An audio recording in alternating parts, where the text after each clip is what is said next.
Hello guys, in this video I'm just going to explain how to generate Ghibli effect on ChatGPT. For example, this image I have created using ChatGPT. Okay, the same thing, you can see this Shah Rukh Khan and Madhuri Dixit. So this is a good scene. You can see that Ghiblify effect is generated perfectly. So the same way I'm going to generate again. So how to do it? So simply you need to upload the files. You need to save it. Already I have saved the file on my downloads. Okay, already this file I have generated. Now this one I'm going to use it. Okay, ensure that is a JPEG file or a PNG file. Okay, if it is a WB file, just save it as JPEG or PNG. So this one I'm going to again add it.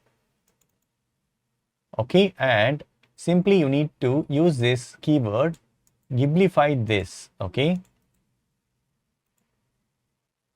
or you can type turn this image in Studio Ghibli theme. Okay, you can use this keyword. Okay, automatically it will be generated. So now it started generating. Simply you can type Ghiblify this. Okay, and then enter. Still it is working on. We'll see it started generating. We need to wait for some time. Also, you can use ChatGPT app on your mobile. Okay, simply you need to download the images from somewhere, or you can take selfie, or you can add your friends and family's photos. Okay, and simply type Ghiblify this. Wow, it's perfectly generated. Seriously, it's awesome, right? So this is the way you can generate image on ChatGPT for Ghiblify effect. So that's it, friends. Hope this video is very much helpful. Thank you so much for watching. Please put a comments and feedbacks in video forms. Thank you. Bye and take care.